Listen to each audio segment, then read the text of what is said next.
안녕하세요. 인사이트 프로TV의 안인호 박사입니다. 여러분, 지난 시간에 일론 머스크가 어떻게 창업과 혁신의 아이콘으로 자리 잡았는지 살펴봤습니다. 그런데 이제는 그가 미국 연방정부의 효율성을 높이기 위해 직접 나섰다는 소식이 들려옵니다. 머스크는 트럼프 2기 행정부에서 정부 효율부 장관으로 임명되었는데요. 그가 임명된 후 첫 발언이 굉장히 화제가 됐습니다. 그는 이렇게 말했죠. 연방정부 기구가 428개나 되는데 솔직히 99개를 제외하면 나머지는 도대체 뭘 하고 있는지 모르겠습니다 라고요. 이 한마디는 정부 기구의 비효율성을 정면으로 지적한 건데요. 오늘은 머스크가 이끄는 정부 효율화 개혁의 방향성과 그의 철학이 정부 운영에 어떻게 반영될지 이야기해 보겠습니다.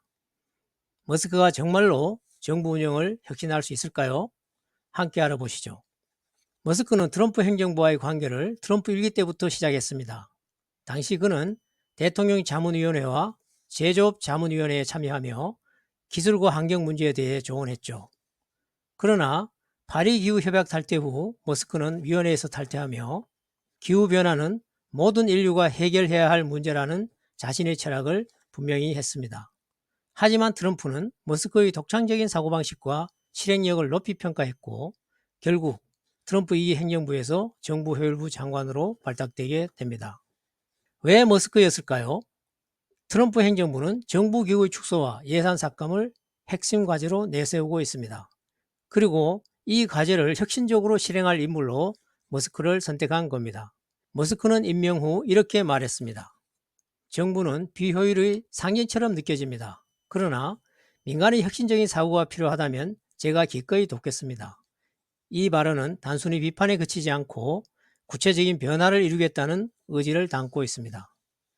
이처럼 머스크의 발탁 배경에는 그의 철학과 실행력이 있었습니다.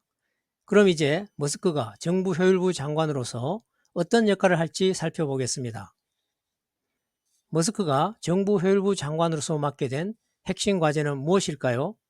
첫 번째는 정부기구 축소와 통합입니다.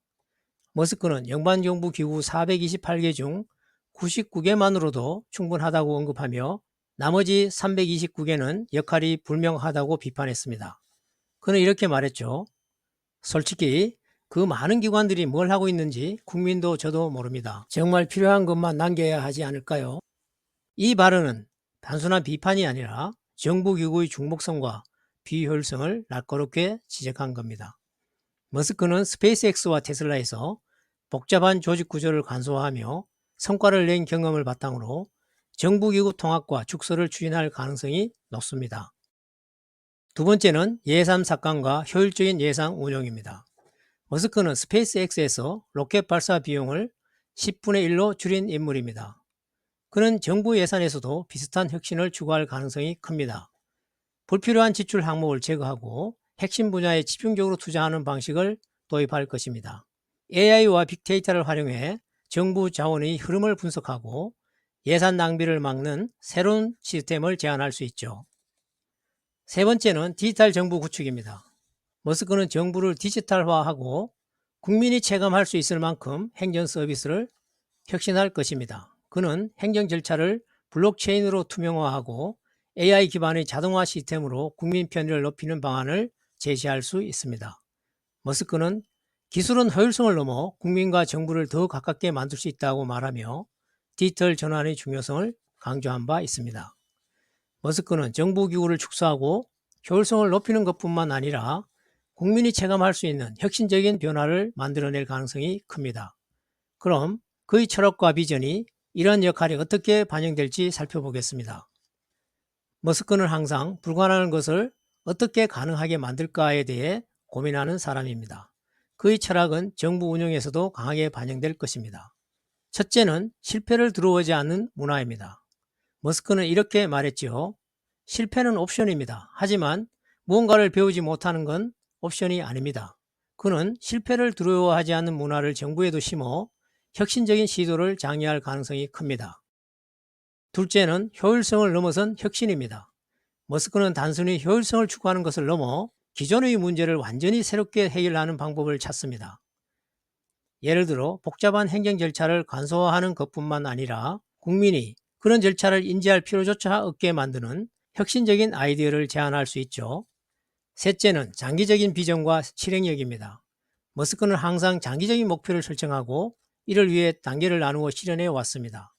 정부 운영에서도 단기적인 성과에 머무르지 않고 10년, 20년 후를 내다보는 계획을 추진할 가능성이 있습니다. 머스크의 철학과 비전은 정부 운영에서 단순한 변화가 아니라 근본적인 혁신을 만들어낼 수 있을 것입니다. 그럼 마지막으로 그 역할이 정부와 국민에게 미칠 영향에 대해 살펴보겠습니다. 머스크가 정부 효율부 장관으로서 성공적인 계획을 이끈다면 이는 단순히 미국 정부에 그치지 않고 전 세계 정부 운영의 새로운 모델로 될 가능성이 있습니다. 세부적으로 우선 국민들이 체감할 수 있을 정도로 행정 서비스의 편리성과 투명성이 높아지고 정부에 대한 신뢰도가 상승할 가능성이 있습니다. 다음으로 디지털 정부와 혁신적인 행정 운영 모델은 다른 나라에도 긍정적인 영향을 미칠 것입니다. 마지막으로 이러한 환경과 경제적 지속 가능성을 고려한 정부 운영 방식은 장기적으로 지속될 가능성이 높습니다.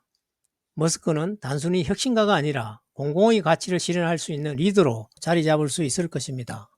오늘은 일론 머스크가 트럼프 2기 행정부에서 정부 효율부 장관으로 임명된 이야기와 그 역할과 전망에 대해 살펴봤습니다.